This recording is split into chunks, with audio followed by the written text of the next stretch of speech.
What is up, ghosties? Welcome back to Tales of Spooky Coffee House. If you're new here, welcome to the show. My name is Chelsea, And I'm Veronica. and we're your hosts. On today's episode, we're going to be discussing our haunted location and serial killer of the week, and we have a tarot card reading for Lacey at the end of the show. Yay. Okay, Veronica's excited. I am.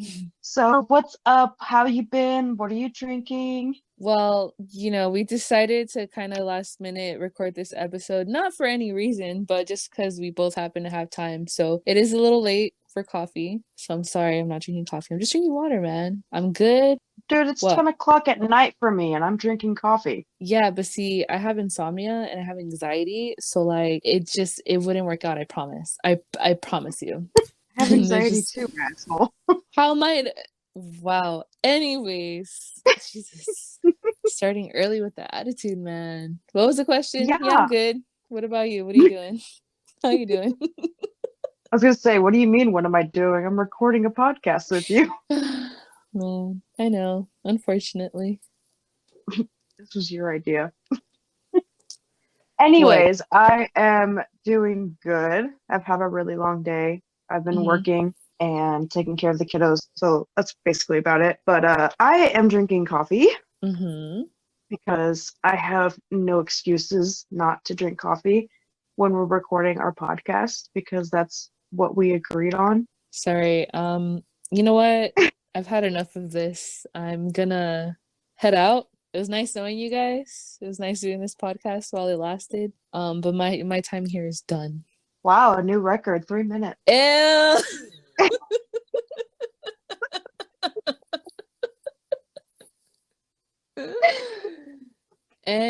Anyways, what'd you say about the creamer? I didn't catch that. I'm trying a new creamer. Okay, what is it? I think I brought it up a couple episodes back, like that I had seen it in stores, but I actually bought it. It's a Twinkie flavored creamer. Twinkie flavored creamer. Dude, where are you getting these? Walmart. What the heck, dude? That's wild. We don't have that out Yeah. here. Well, the Midwest is a little more weird than Yeah. Out here, you're gonna actually have to dunk a Twinkie into your coffee to get that flavor. Like, I may be wrong. It may be out there, but I don't know. I've never seen it. That's funny though. And is it good? yeah. It's okay. It kind of I I figured it was gonna be sweet before I even tried it because hello, Twinkies are usually sweet, but so Mm-hmm. I kind of toned down my coffee a little bit. So instead of having strong coffee, I had like I guess a normal dosage is what normal people drink.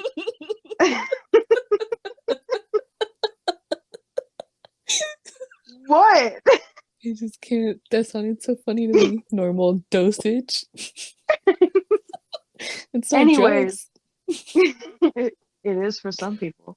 Technically, yeah. So it kind of tastes like if you were to just eat the cake part and not the filling of the Twinkie, it kind of tastes like that, but like warm because it's coffee. So it's actually not that bad. Well, you didn't convince me, so I don't want to get it. But I'm glad you tried it. Yeah, it's not something that I would probably ever pick up again, but like it's not as bad as I thought it was gonna be. I thought it was gonna be like that one time where I tried a new coffee and I almost died. Oh, dude, what episode was that? Episode two, three? Guys, I don't know. ghosties. I will find out because I don't remember, but there's an episode where Chelsea tries the coffee for the first time and she wanted to try it black first and it was I it oh, was a mistake. Yeah, but this one was not meant for you to be drinking black, And she but almost see, choked to death.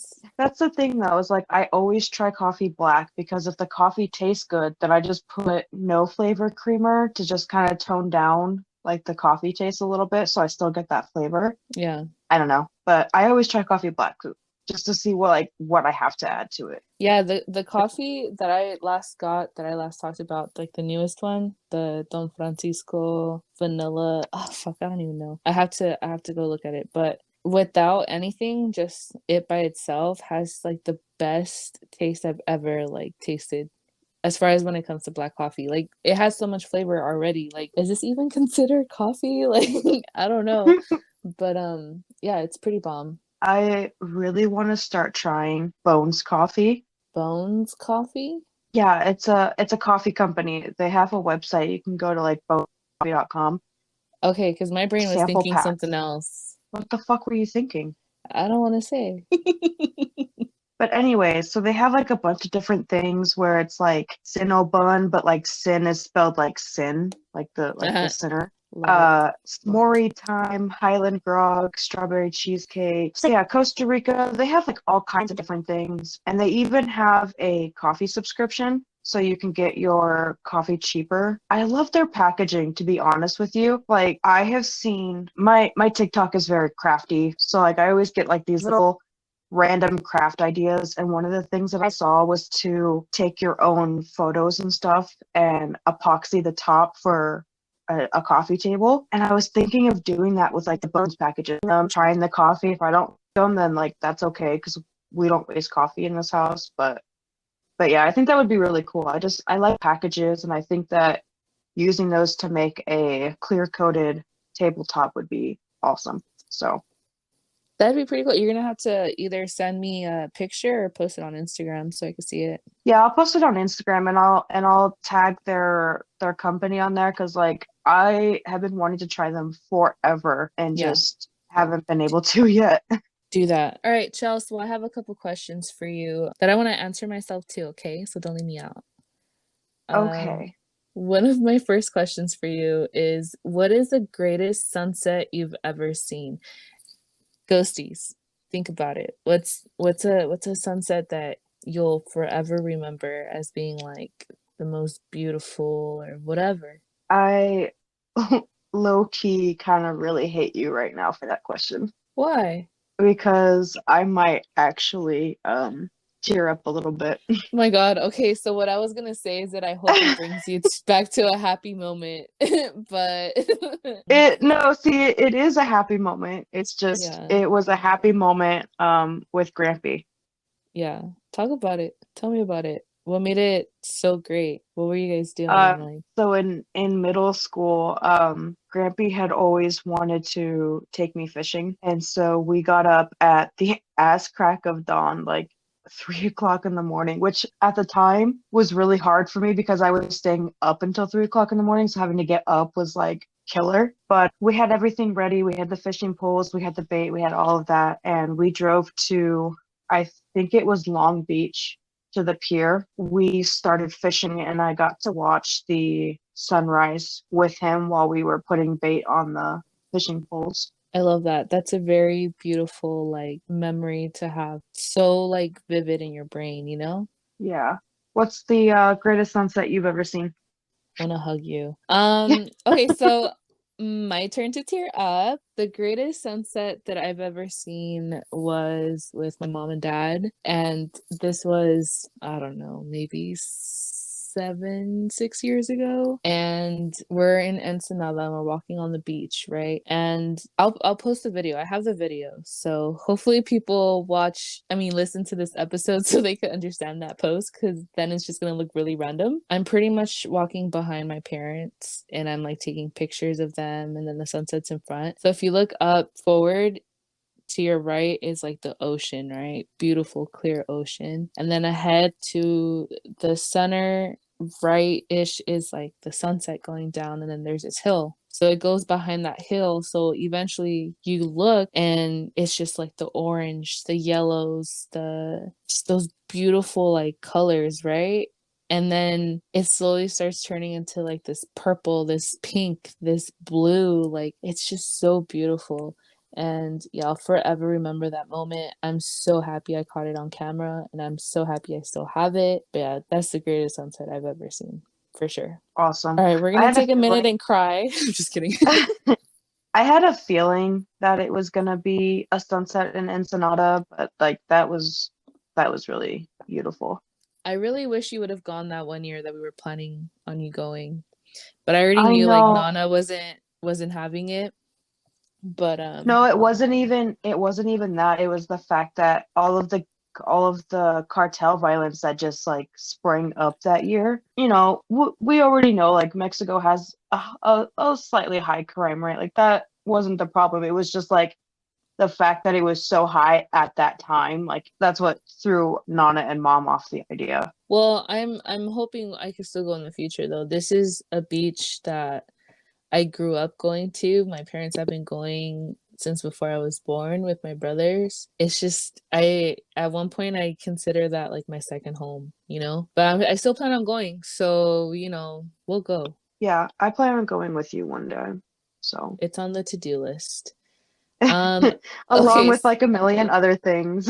yeah, no, but this is a priority. This is like the at the top. Okay, so moving on to my next question. What is a book that someone recommended that you really enjoyed or disliked? Okay, so I have two. So a book that someone recommended that I really enjoyed, believe it or not, was recommended by TikTok. It was Den of Vipers. And if you've read the Okay. book, you know. But if you haven't read the book, that book really got me into dark romance and reverse harems and really made me realize that that's the genre that I am into. So that's what did it for you? Yeah, that's what did it for me. Like I've Was always this been recent? a it was like maybe 2 years ago or so, maybe not that Okay. long, probably not that long. Mm. But like I've always been a fan of enemies to lovers books, like stuff like that. And have you read the After series or seen the movies? I don't think so. Okay, so I watched the movie, kind of really liked like the whole enemies to lovers thing. So I read the books. And that's kind of, it's not really a dark romance, but it's kind of like verging on that gray area. And so between that and Den of Vipers, I was like, and I read these like separate times, but so between those two, I really started like looking into like what I like to read and all that. And it really just kind of went downhill from there. I literally, Depending how you look at I, it. yeah, I literally can't go on TikTok without getting a new dark romance recommendation. And I'm just like, my TBR list is long. If it wasn't long before, it's definitely long now. At least you'll never run out of anything to read. Yeah, but it also helped me with like realizing that a lot of the stories that I've been writing since I was a teenager Hmm. are actually better fitted for dark romance genre. And Hmm. ever since I realized that, my creativity has skyrocketed. All of a sudden, even the novels that I finished writing as a teenager, and they're only like 15 to 30,000 words, Yeah. I've instantly like started thinking of all these different ideas and scenes and how to change the story, make the story better.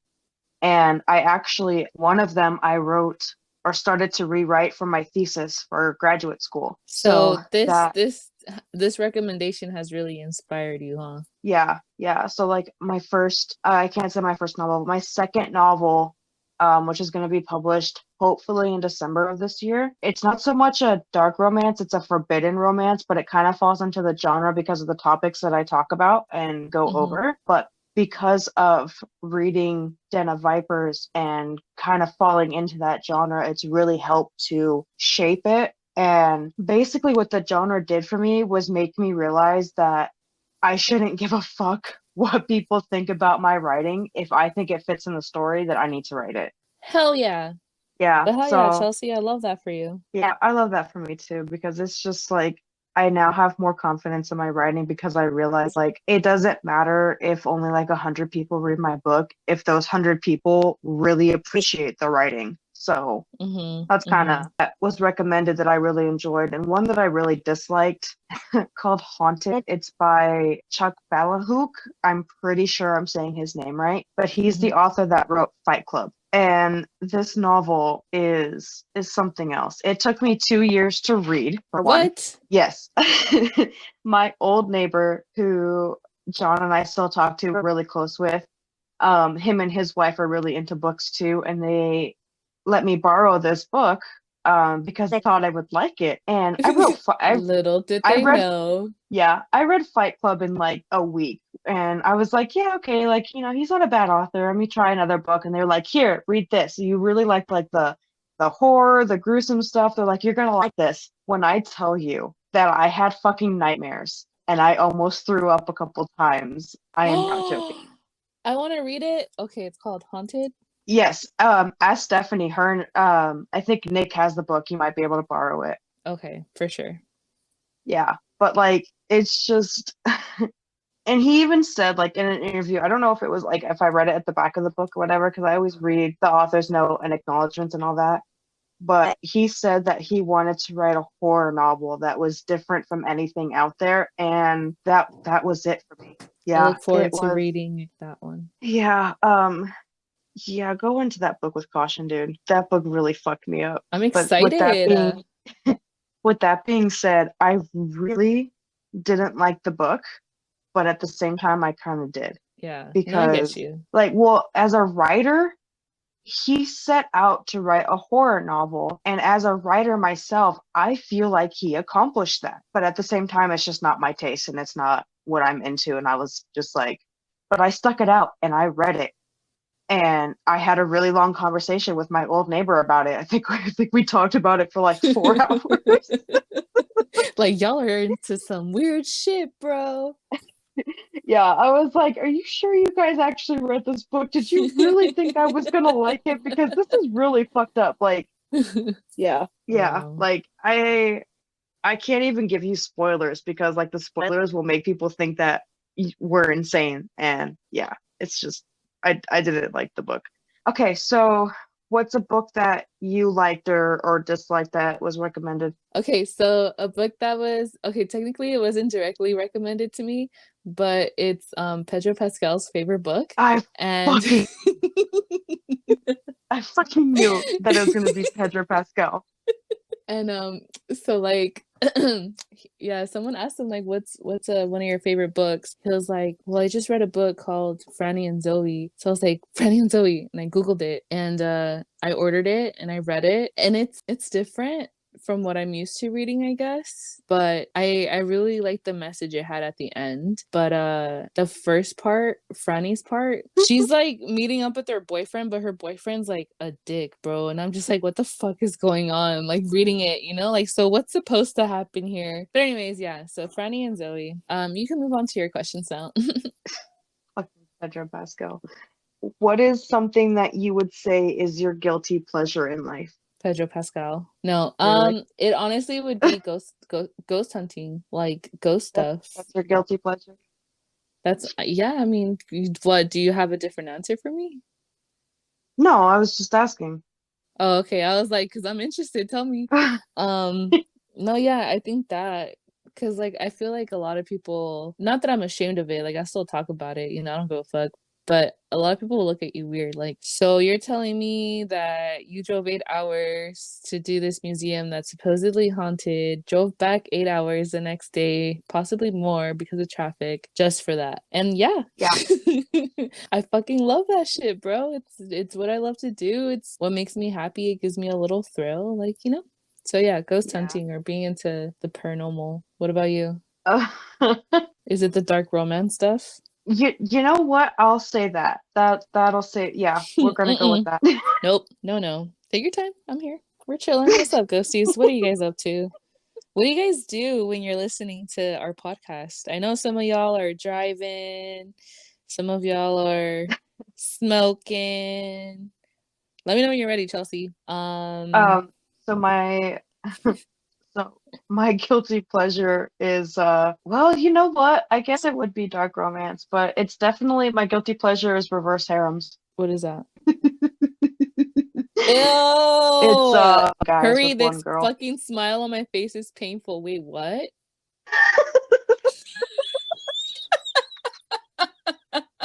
So yeah, so my next question, You've my next actually question told that I me and have, stuff that answer before, so I'm cool. I just thought, sorry. I wonder if they even heard you because I interrupted you, but anyways. I don't know. Anyway, so I'm a genie in a bottle, baby. What are your three wishes? What the fuck? What's up, Brittany? My three Brittany, bitch. wishes. You can't be talking to your elders like that. Fuck, Bitch, dude. you're only a couple months older than me. Oh, your birthday's in August, right? We're a Yeah. whole 6 months apart, bro. Couple months. This guy. Did you just say six Um, months? yeah, right? Eight, Eight. nine, eight.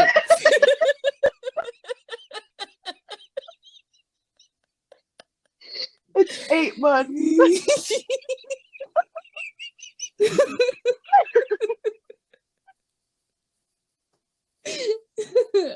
I guess I don't need a riddle to fucking prove that I'm dumb.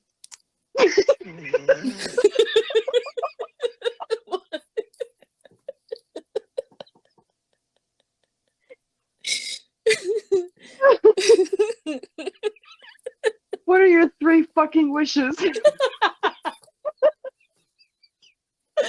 Oh my god, I'm dead. Oh, my 3 wishes. Fuck, that's hard. That's what she said. Like, what are the limits? What are the rules? Are we allowed to bring people back from the dead, or should I answer this in a fun way? Let me do fun way. Let me not get serious. Okay, so I'd wish for money because I don't know where these bitches get this idea that money doesn't buy happiness. Bro, come on now. You can't tell me you've never gone to like fucking Dunkin' Donuts, bought a donut, and that donut didn't make you happy. Like you bought that donut with your money. That money made you happy. Money, oh, that's all I need. I don't know. What are yours? Well, no, you only gave me one answer. What's your other 2 wishes? Fuck, dude, I don't know. Money buys me everything I want. I guess I would want to wish an end to world hunger. I'm like, I gotta do something for someone else. And I wish to build my own community on a planet. That took a drastic turn. All right, what are yours? Okay, well, the money is the same thing because, like, have you ever felt that joy of not having to worry about filling your gas tank or having to prepay? Bruh. Yeah.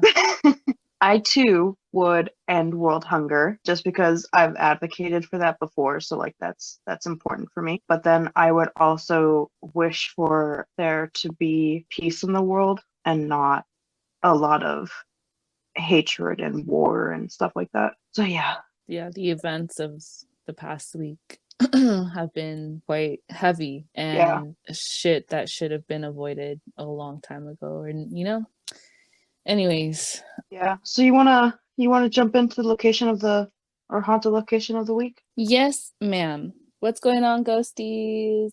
You guys okay? Are you guys surviving our lovely conversation?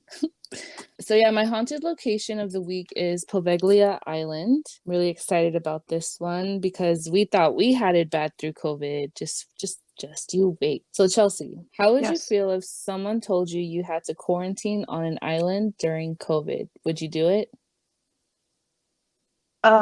Normally I would have said yes because that means I would be away from people and I hate people. But since we're talking about this No. End it there. haunted location. No. Shut up. Don't read the second part of my question. Well, what if I told you that island was haunted?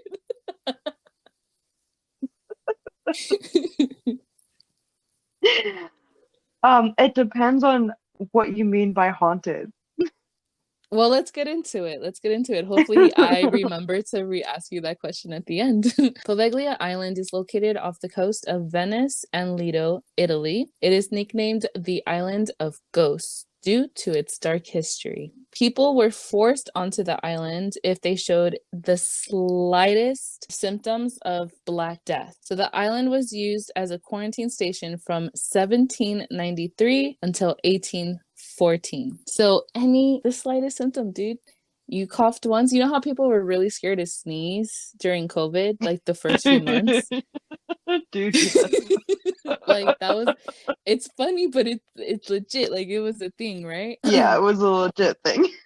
And back in this time, if you fucking sneezed, your ass was getting thrown onto this island and you were gonna quarantine on this island. And although an island does sound kind of fun, it wasn't, because you're stuck on an island with people who either might have the disease or do have the disease. Either way, you're screwed when you're on here. Now, for those of you who don't know what the Black Death, I have a little bit of notes on it, some history on it. Wait. You have to explain why you're explaining what it is. No, the Black Death Yes. was present in Italian states between 1347 and 1348. The Black Death, also officially known as the bubonic plague, is one of the 3 types of plagues caused by the plague bacterium. Yes, I got this shit off of Wiki. That's why it sounds nothing like me. 1 to 7 days after exposure to the bacteria, flu-like symptoms develop. These symptoms include fever, headaches, and vomiting, as well as swollen and painful lymph nodes occurring in the area closest to where the bacteria entered the skin. Let me make my notes big really quick because, I'm a little blind. Bubonic plague is mainly spread by infected fleas from small animals. It may also result from exposure to the body fluids from a dead plague-infected animal. Oscal. But this disease came to be because infected corpse from, is it Tatar troops were catapulted over the city walls of Kaffa. So that is a little bit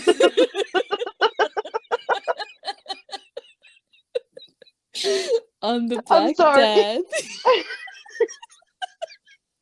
I'm sorry. Okay, I was so trying so hard not to laugh. why... I'm just picturing bodies being catapulted Oh. over. That's what's making you laugh, picturing dead bodies being thrown over a wall. Chelsea, sweetie. Oh my god. So the reason why I had to give you guys a little history on Black Death is because your girl didn't pay attention in history class in middle school, okay? I didn't know what Black Death was, so I had to Google it. And then shut up. I was stunned to find out how similar this disease was to COVID, and just how it made our COVID look like privileged. Like we were privileged during these times rather than what these innocent people had to go through during the Black Death. But anyways. So moral of the story, kids, is to pay attention in school. Also, just to give you guys an idea how big the island is, it's 17 acres. Oh, that's not really big at all. Well, that kind of makes it worse, I guess, if you want to kind of put yourself in that situation. Yeah. This island was not only used as a place to quarantine the sick, but it was also used as a burial ground where 160,000 victims were thought to have been cremated to stop the spread of the disease. Now, these are the victims that were cremated, not even the ones that were buried. I'm glad you said cremated because I was trying to mentally figure out how the hell they buried that many bodies on 17 acres. Well, also 160,000 victims worth of ashes is a lot. And that being said, these ashes make up more than 50% of the island's soil. It's Iwi, but also this kind of reminded me of the Descanso Gardens located in La Canada, which is out here in California. So the Descanso Gardens in English would be gardens, like resting gardens. I don't know, Descanso, it's meant to be saying like rest in peace kind of thing, rest in that sense. Mm-hmm. So it's said that the man that used to own this garden, which was his front yard or whatever the fuck it was to him, he has a house up in the hill. Yeah, you guys have to check it out. Look it up, Descanso Gardens. I'll post up some of my photography pictures that I took here. And his garden was so beautiful to his friends and family that they asked to have their ashes spread throughout the garden. So he allowed that. He allowed people to spread their ashes in his garden, and then I believe he got his ashes spread there as well. So, it's said that the garden is haunted because there's so many people's ashes on there. But I've been here a few times. It's absolutely beautiful. You're in a different world. It's amazing. Moving on though. There are a few surviving buildings, which include a cabana, a church, a hospital, an asylum, a bell tower, and housing and administrative buildings for the staff. In 1922, the existing buildings were converted into an asylum for the mentally ill and later used as a nursing home or long-term care facility. The psychiatric hospital was a place where gruesome experiments, including lobotomies, were alleged to have taken place in the 1920s by a demented doctor. For me, when I got to this part of my research, it just all started feeling like a very like scary film, or just, I don't know, just being stuck on an island and then now there's this evil doctor doing gruesome experiments on you. Like, ugh. To perform these procedures, a doctor would use hammers, chisets, right? And drills with no anesthesia or concern for sanitation. Lovely. I was just gonna say that too. Anyways, he allegedly would save his darkest experiments for special patients, whatever that means. He would take them to the hospital's bell tower, from where the screams from those being tortured could be heard across the island. That's very, very haunting to me. That's more real than it is like ghosts. So for me, that does bother me just because I'm not really into that so much. Sometimes I have to be in the mood, maybe. This doctor would later jump to his death from the bell tower after stating that he could no longer deal with the ghosts haunting him. So this guy was being tortured by the spirits of the tortured souls that he killed, you know? Mhm. I'm glad. The facility would close in 1968. There were some ideas for the island afterwards, but unfortunately nothing has been able to be worked out as far as like, I think it's like money type thing. But that brings me to a question for you. What do you think you would do if you owned this island? Like, what would you do with it? That's a good question. What would I do with the island? I don't know. I have no idea. You have no idea what you would do with an island. A whole island to yourself. Oh, like just any island or this particular haunted No, island? this particular haunted island. Yeah, that's why I don't know, because like low key, I'm not 100% sure if I want to live on it, but also, I mean, I guess I could make it an attraction, let people stay the night on the fucking haunted island. That's a good way of income. But yeah, that's the end of my segment. Would you like, oh, actually, just kidding. So going back to that first question I asked you in the beginning of my segment, would you quarantine on this island during COVID? I mean, not if they're gonna fucking like do experiments on me, but like if it is just like as it is now, I don't know, maybe. You know, it wouldn't be back then. You wouldn't have a doctor doing crazy experiments on you, but it would have that history, and over 50% of its soil is going to be made out of people's cremated bodies. Yeah, that part doesn't really bother me. All right, cool. So yeah, it's the end of that's the end of my segment. Do you want to go ahead and introduce us to our serial killer of the week? All right, so serial killer of the week is something that I have seen lately. It's a female serial killer who's been used quite frequently as the face of propaganda. So we're going to talk about her, but the reason why, because she is a pretty popular serial killer, the reason I want to talk about her is not so much about the crimes that she committed, it's what she represents to society. Okay. But there are certain things you have to know in order to understand the conversation that about what she represents and all that stuff. So to start, Aileen Wuornos was a prostitute turned serial killer in the state of Florida in 1989 to 1990. What did you call her when we were talking about her before? I don't know. I don't remember the exact words, but I just remember her as like that crazy white lady that they like interview. Yeah, that crazy white lady. I think you said something about her being a crackhead too, but I didn't want to say it. Anyways, so Aileen is also known as the Damsel of Death and the Hooker from Hell. Now, she's typically said to be the first female serial killer, and I want to get one thing straight right away.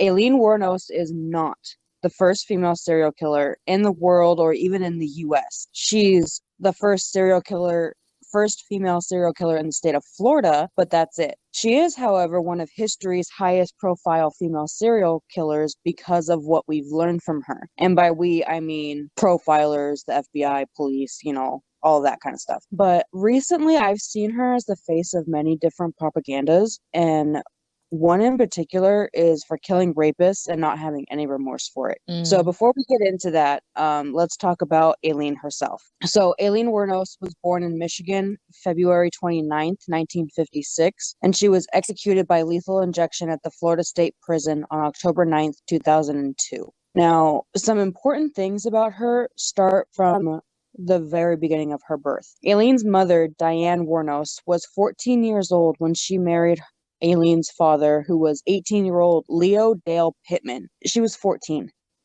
That's gross. Yeah, marrying an 18-year-old. At 15, she had Aileen's older brother Keith, and by 16, she had just had Aileen and had filed for divorce against her father, who went to prison for raping a 7-year-old girl. And to add to that, he also had schizophrenia. What the fuck, dude? So it just, from the beginning, Aileen really just never had the chance. Yeah. So her mother abandoned both her and her brother when Aileen was 4 years old. So 4 years after all this happened with the divorce and the prison and all that. And she left them in the care of her parents, so their maternal grandparents, who legally adopted them, and both of which were heavy alcoholics, and the grandfather was very abusive. Damn. So they just can't catch a break. Yeah, and it gets worse. After that, Aileen has admitted to having sex with her brother Keith, that her grandfather would sexually assault her during beatings as a child. And it's important for me to note that her brother never confirmed that they had had sex, but that's one of the things that she consistently says, is that her and her brother had sex quite a lot. By the time Aileen was 11, she was prostituting herself for drugs, smokes, food, you name it. At 14, she was raped by a friend of her grandfather's, and she had a son who was put up for adoption. After that, she dropped out of school, and her grandmother died shortly after that of liver failure, which, to be honest, is no surprise if they were heavy drinkers. Yeah. When Aileen was 15, the same age as her mother when she had her, her grandfather kicked her out of the house, and that's when her journey on the road began. Before the murders occurred, she had several prior convictions, including a DUI, unlawful use of a handgun, disorderly conduct, failure to appear, assault, disturbing the peace, basically just about everything that's in the books. And by the age of 22, she had tried to commit suicide 6 times. Wow. Which is important to note about that. We'll get into that in a couple minutes. But so in 1976, she hitchhiked to Florida, where she met 69-year-old Louis Gratz Fell. And July 17th, her brother Keith died of esophagus cancer, and Aileen received $10,000 from his life insurance. Also during that year, this all happened in 1976. So also in that year, Aileen and Louis annulled their marriage on July 21st, 9 weeks after their marriage. It's said that Aileen was very abusive to him, and he was pretty wealthy, so it just obviously didn't work out for obvious reasons. So in 1986, when Aileen was 30, she met 24-year-old Tyra Moore. Pretty sure I'm saying her name wrong, but I don't even care right now.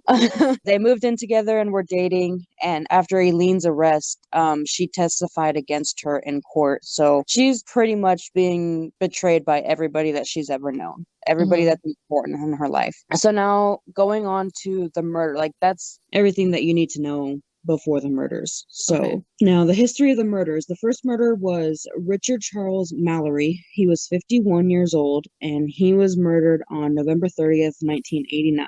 Aileen claims that he tried to rape her, and this was the same excuse that she used for the other 6 men. During her trial, she is quoted to have said this: "I wanted to confess to you that Richard Mallory did violently rape me, as I've told you, but these others did not. They only began to start to." So the men that she killed that started to rape her was David Spears, 47, who was declared missing on May 19th, 1990, and his body was found June 1st, 1990. Third victim was Charles Carskadon. I don't know how to pronounce his name. He was 40 years old. He died on May 31st, 1990, and was found June 6th, 1990. And Peter Sims was 65 years old. He went missing in June of 1990, and his body has never been found. Wow. Troy Burris was age 50. He was reported missing July 31st, 1990, and his body was found August 4th, 1990. Charles Humphreys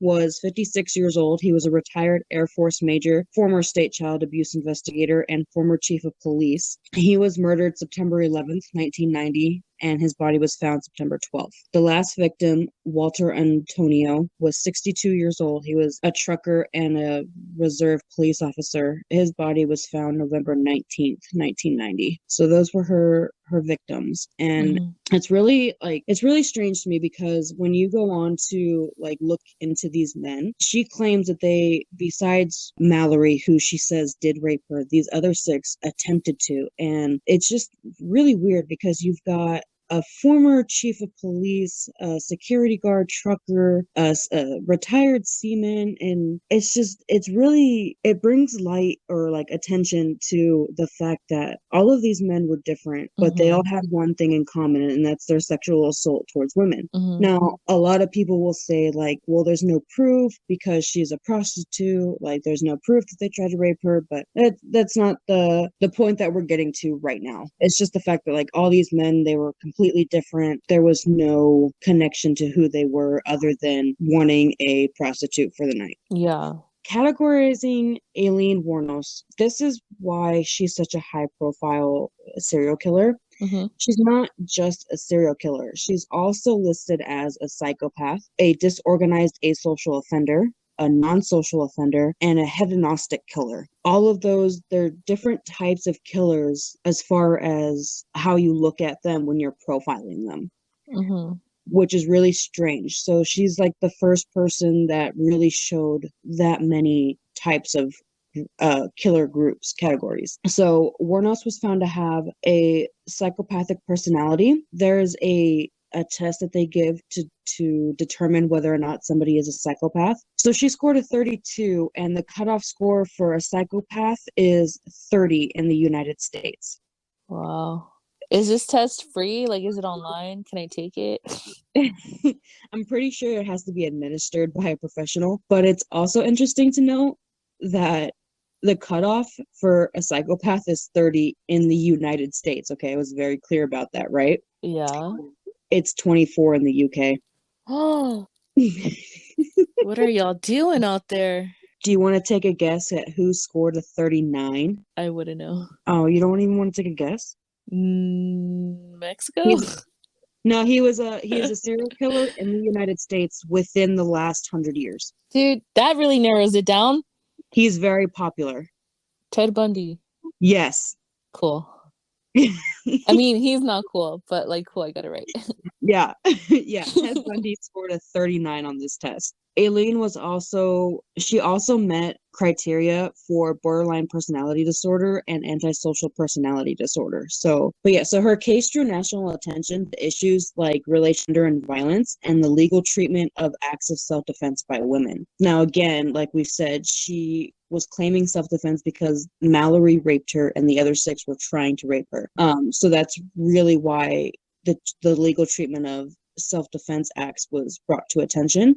Despite the national attention, she was the second woman to face the death penalty in the US. And the reason I bring that up is because, as I mentioned earlier, she was executed in 2002 by lethal injection. Now, she asked for the death penalty, and her lawyer helped her. So this brings it back to her being suicidal. Yes. So she claims that she had so much rage and just wanted to die and leave her life on this earth. In a letter that she said, "There's no chance in keeping me alive. I have hate crawling through my system. I am so sick of hearing this she's crazy stuff. I've been evaluated so many times. I'm competent, sane, and I'm trying to tell the truth. I'm one who seriously hates human life." But here's why I don't think she's as fully insane as people are like try to make her out to be. Just on that quote alone, she's aware of the fact that she had no remorse. She's aware of the fact that she has so much hate crawling in her that she's willing to kill again. She didn't regret anything because they tried to hurt her. She's tired of human life. Like she's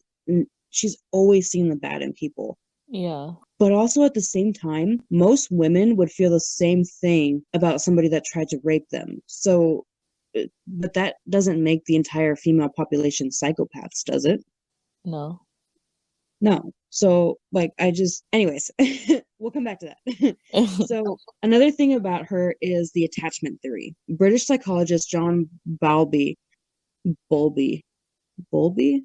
was the first attachment theorist. He described attachment as a lasting psychological connectedness between human beings. He believed that the earliest form, like bonds formed by children with their caregivers, has a high impact in their entire life. Now, one of the things with attachment theory is that the lack of attention and communication from her parents and her grandparents and the violent environment that she lived in really plays a role in Aileen's criminal and violent history. As far as the theory of attachment, because of what she endured, her mentality didn't develop correctly. So if theory of attachment is to be believed, so with Aileen's lack of attention and communication from her parents and grandparents, along with the violent environment that she endured, how do you think that changes the outlook on her as a killer and in other serial killers as well with the same upbringing? I think it might have navigated her to kill those who sexually abused her or attempted to because of that way that she grew up, because of the way she grew up, and because of those events that she witnessed as a child. I mean, we've had this conversation a few times actually, right?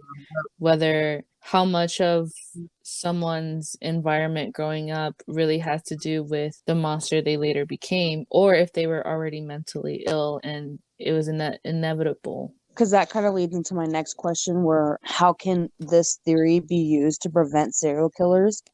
And we know everyone has the chance to change, but those who are exposed like this violently, sexually at such an early age, like what do you think? Is it already too late for them before they've even been given a chance? I don't think we should give up on someone before we even try, because you never know. But I think it's safe to say that it's kind of obvious which answer it's kind of leaning more towards, like, yeah, you know what, the damage is done, what's the point? But I don't know. This girl's background is really brutal. Like, I don't think she had a way out because, like you said in the beginning, her dad was a schizo. So, the whole mental illness could have been genetic, passed on to her. Like, you know what I mean? Like, it was inevitable for her already, for this girl in particular. But see, we have doctors and medicine that can help with schizophrenia. Like it's like anything else. You're never going to get rid of it, but there's No. medicine that can help to control it. No, because from experience at work, being a pharmacy technician, dispensing these kind of meds, and sometimes directly to the patient, they're off. Even with this with the medication, they seem off. Like, they're never gonna be society deems as normal or anything close to it. But does that automatically make them killers, or not at all? Not at all. I'm just saying, well, I guess the point I'm trying to make is don't depend or trust medicine too much when it comes to this specific category. Oh no, I wasn't saying that at all. Like Okay. Yeah, because like even with depression and anxiety, you have medication for it, but you can't depend on it because your It body can either make you worse or it could help, but it could help for so long and then just stop working again. Yeah, you start getting immune. You have to take a stronger dosage, and that leads to problems. Yeah, I don't depend on medicine for anything. Like, it helps, but you have to still be wary of it. So yeah. Do you want to tell me more about your opinion though? Because I'm interested in hearing like what you have to say. Like in this case in particular, because she has a family history of schizophrenia, and because of like the violence that she endured, I feel like there could have been more done when she was a child to help her. I feel like we're more advanced in helping children now than in the 1900s, which is funny because it was only like 22 years ago. But the fact is that we're more aware of helping children, even if what was funny in the 1900s, girl. Why you gotta make it sound so old? Okay, when I say 1900s, I mean like the early to mid 1900s, okay? Because that's when she was born. Like the killings, she was already 30 in the 1990s when we were being born. But yeah, I forgot what I was saying. Sorry. But yeah, there's more that we could do nowadays. Yeah, there's more that we can do and like help with children, and even like with we lack the resources and the personnel to help every single child, which is really sad because there's so many that we could help save that we can't because we don't have enough. Nobody's going into that profession, but We're really letting these we're kids letting our children, down, yeah. like in more than one way. Yeah. Like if somebody had pulled Aileen out when she was a child, like maybe her life would have been completely different. She could have Maybe if, experienced happiness.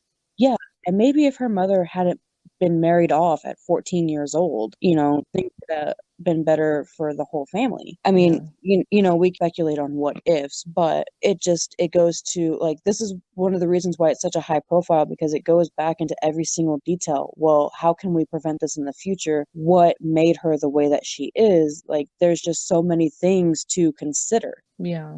So, speaking of things to consider, Aileen claims to have killed in self-defense. Now, the first murder victim did rape her, and the 6 others attempted to, as she stated. If this had been somebody else, someone without a criminal background, someone who wasn't a prostitute, do you think this whole case would have been different? Yeah, because the justice system is fucked up, and I think they were quick to judge her background and stuff, and made her look a certain way, even though she did indeed kill these guys, whatever, Yeah, it would have definitely been different. I totally believe that. So if we took away her violent history and her criminal background and just focus on the fact that she was a prostitute, do you think it matters that she was a prostitute? Even prostitutes still have the basic right to choose who they do or don't have sex with. Lack of consent is not what makes people a prostitute. It's consent is like the prime factor. They choose to have sex for money. That doesn't mean it's right to take advantage. So do you think that even if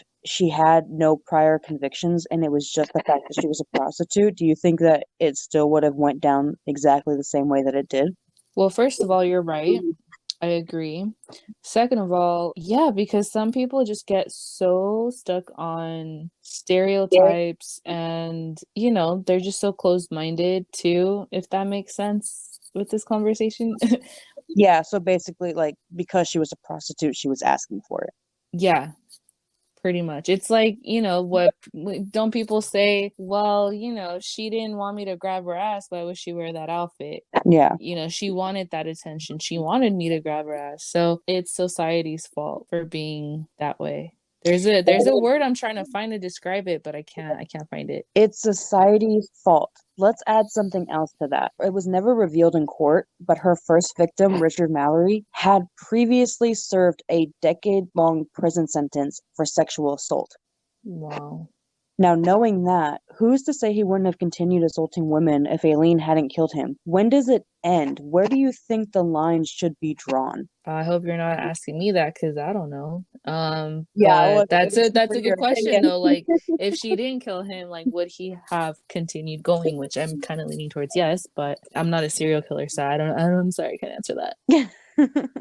But like, where does it end? Like, the fact that they didn't even reveal that in court just shows you like exactly what what you said. It's society's fault. They painted her as the villain, Yeah. when in reality, at least the first guy was a villain. Yeah.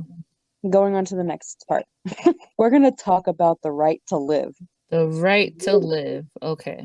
And despite the right to live, Aileen wanted to die. This goes back to her 6 suicide attempts and the fact that her lawyer petitioned for her to receive the death sentence. Why does a criminal get to have more say than those who are deemed of sound mind? Take, for instance, I forget how to say his fucking last name, but Jack K, like Dr. Death with the The bus murder or the mobile. van. Yeah, the guy who assisted with suicides to terminally ill patients. Where is the line drawn on who gets to decide who lives and who dies? I hope you're not Because, asking me that question. let me go through. Okay, so like many states have banned execution, right? And some have made it illegal to commit suicide, which means if you survive a suicide attempt, you're going to jail, possibly in prison. Not to mention with everything that's going on right now with Roe versus Wade and many states wanting to make abortion illegal, even if it is through a rape. It's the fact that you would get more years in prison for having an abortion than you would for raping a woman. So, using Aileen as, like, Aileen has been used as the face of propaganda for abortion rights right now. And this is kind of like the reason why I wanted to talk about her, because the fact that, you know, society painted her as a villain. Yes, she had a lot of psychological issues, but the fact is the men still tried to assault her. And what's like, she's been the face because she represents the fact that what's stopping people from killing their rapist? They're going to prison either way at that point. Like if they kill their rapist or if they have an abortion because they don't want to carry their rapist's child, they're still going to prison either way.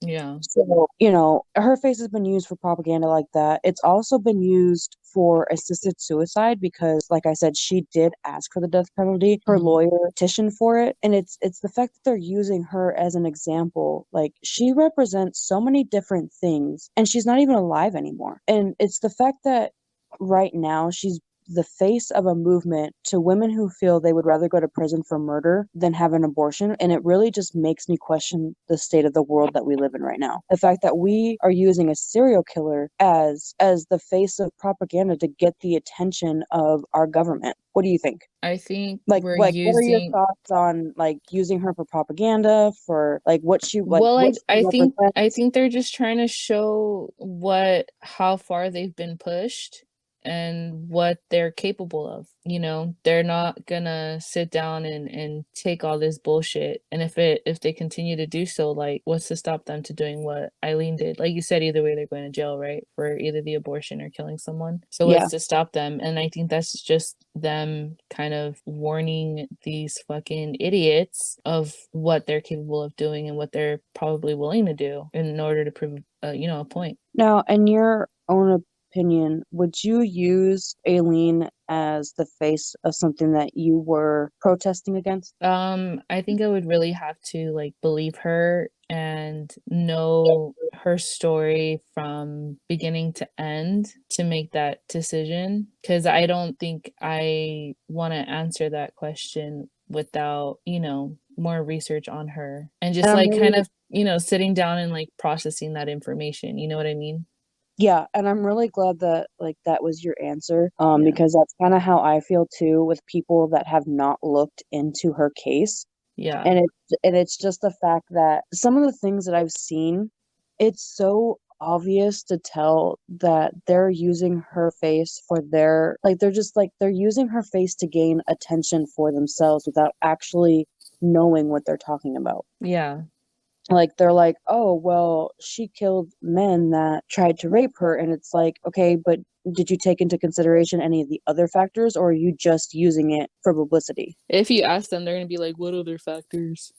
Yeah, and so that's kind of like why I wanted to talk a bit about her, because with her being so popular right now and being the face of propaganda, it's one of those things where it really irritates me because you're basically using somebody for your own gain without knowing anything about them, without knowing the history or anything like that. And Yeah. it kind of goes back to people who are just like, oh, I think that Richard Ramirez was so hot. Like, oh, I wish I had no Ted Bundy. Like, they romanticize them, and they're starting to kind of do the same thing with Aileen Wuornos. Is they're romanticizing the fact that she killed rapists without actually looking into the fact of whether or not those were legitimate claims. Yeah. Yeah, this country is pretty scary. What can I say? So to end my segment, I always like to go into like the media, what their stories inspired and all that, right? So there's actually quite a few books about Aileen. Let's see, Dear Dawn, Aileen Wuornos in Her Own Words, which was written in 2000 and okay, so it was published in 2012, but I'm guessing it was written like earlier because one of the authors is Aileen Wuornos, and since she died in 2002, it probably is something that just never got published on time. Yeah. Monster, My True Story, which was published in 2004, was also written by Aileen Wuornos with some other authors. Sue Russell wrote a 2002 book, Lethal Intent. We have 1992's Dead Ends by Michael Reynolds. Olivia Gatwood, who is a poet. A poet. Wait, what am I trying to say? I don't know. I'm just sitting here high listening to you trying to make up words. A poet? Sounds fancy. Anyway, she writes poems, okay? She wrote a book in 2019 called Life of the Party where she references Aileen a lot, but it's not actually about her. And there's two poems that are pretty popular. One's called Aileen Wuornos by Doran, I can't even say their last name, Bronchisness. Sure. Yeah, sure. And Sugar Zero by Rima Panjeri. I actually read those. Those were they were pretty good actually. For films, you got two popular documentaries, one from 1993, one from 2003. So she was featured in several TV show episodes, and there was two films made about her. 2003's film Aileen Wuornos American Boogie Woman, which was the prequel to Monster that came out after the movie Monster. There's several songs about her too. Cardi B did an impersonation of her mugshot and her song Press. Mhm. And there's a parody of Dolly Parton's Jolene called Aileen, and you should listen to it. It's kind of funny. I'll look it up. Funnily enough, there's also an opera that was written in 2001 called Wuornos that was produced. Wow. Now, I don't know about you, but I would love to see that, and I almost kicked my child in the face because she's standing right behind me. Wow. I would have elbowed her. Oh, I just felt like her brush against my leg. I swear to God, I almost screamed, and I'm like, nope, it's just a child, it's just a child, it's just a child. But yeah, I don't know about you, but I'm kind of interested in seeing this opera. I didn't look to see if there's any videos online, but Mhm.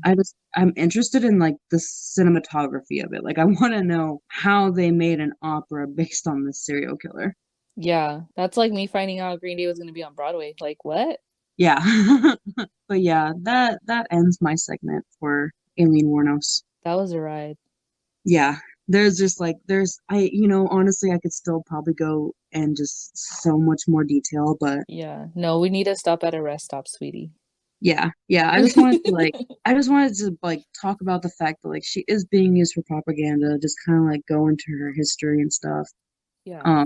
Like yeah, there's so much stuff that I didn't mention. So for anybody that's like, oh well, like what about this, and this, if you know the case, like there's so much that I couldn't say. So do your own research. LOL. Wow. Jesus. Look it up. Google it. Yeah, Google it. It's really truly interesting to read about her. Ghosties are coming to our podcast for answers, but are leaving with more questions And homework. and homework. Damn, dude. Okay, so are you ready for the last segment, the tarot reading? I am. Okay, so the reading this week is for one of our listeners, Lacey, and her question is, how does John Doe, because we're not saying names on here, how does John Doe feel about me? We never dated, we just really liked each other and talked a lot, and are currently in no contact because things went downhill. For this question, because Lacey didn't specify what type of reading she wanted, I kind of was trying a new thing with my cards. Describe it. Describe it. You want me to describe it how I described it to you? Yeah, duh. Okay. So basically what I did is I shuffled the cards for like 5 minutes or so. Like I really just did not feel Concentrated on her question, or yeah, no, like I concentrated on her question, but like I just usually I feel like a tug, like, oh, like this is the type of reading that you should do. And I really didn't feel like any type of spread one way or another. yeah. So I had the bright idea to, after I shuffled these cards for 5 minutes, I decided to just let fate take over. And so, oh my God, now that I have to say it out loud, it's like, it's really funny. So I described it to Veronica as, Ghosties, do you know how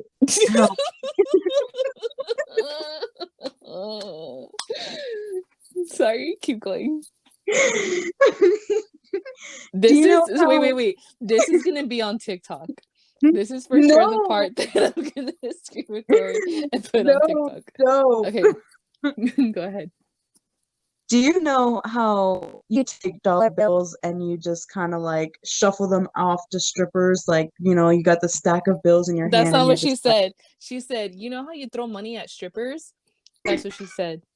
She's trying to clean her words up. No. Understand, because like you understand me, how you throw money at strippers, but like you have like the stack of bills in your hand and you're just kind of like running your fingers over and like throwing them at the strippers. Anyways, I did that with the cards, okay? So I kind of just like flicked the cards off of my hand, and whichever ones flipped over, those are the ones that I felt were meant for Lacey. So that's what I did. And 5 cards poked out. So we have our first card, which is the King of Swords reversed. In your relationship with John Doe, you have sharp intellect, but you may be using your authority in the wrong way. You need to step back and realize the manipulation and misuse of power. And you need to connect with your internal power, which in the end will help you connect to what truly matters to you. So, kind of playing off of that, we have card number 2 is Justice reversed, which you're probably not willing to take full accountability for your actions. You need to discover where you can accept responsibility and acknowledge that you made a mistake. And this is to free yourself from guilt or shame and make better decisions for your relationship with John Doe. The third card is the Hangman reversed, which means that you are resisting opportunities in your life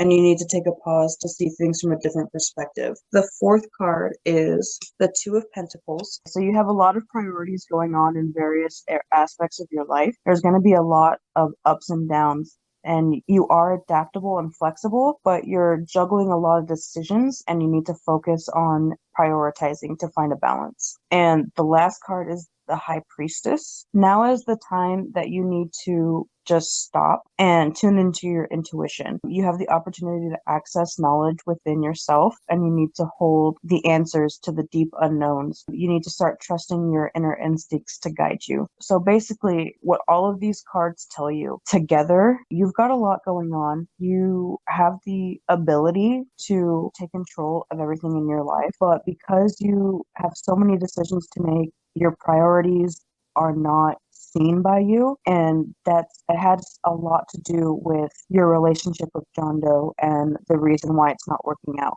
Now, I'm not saying that you're the problem, because it takes two to be in a relationship, but you need to focus on yourself for a little bit and figure out what you want, make the decision that you need to do, and then you need to focus on trusting yourself to make those decisions before you can jump into another relationship with John Doe. I couldn't have said it better. You said what I wanted to say, but better. Well, thank you. Sometimes I feel like I don't know how to say what I want to say. I feel like you and I were on the same road, though. That's why I knew, take control of her own, Yeah. You did well, sweetie. Well, Lacey, we wish you nothing but happiness, and I hope things fall into place, whether it works out or not in the future with John Doe. I know you guys are not in contact, but the cards really want you to prioritize yourself, girl. Do you. Yeah. Figure you out, have fun. And just let yourself accept the path that you're on. If it's meant to be with John Doe, he will come back into your life when it's the right time for you, but you have to focus on yourself right now.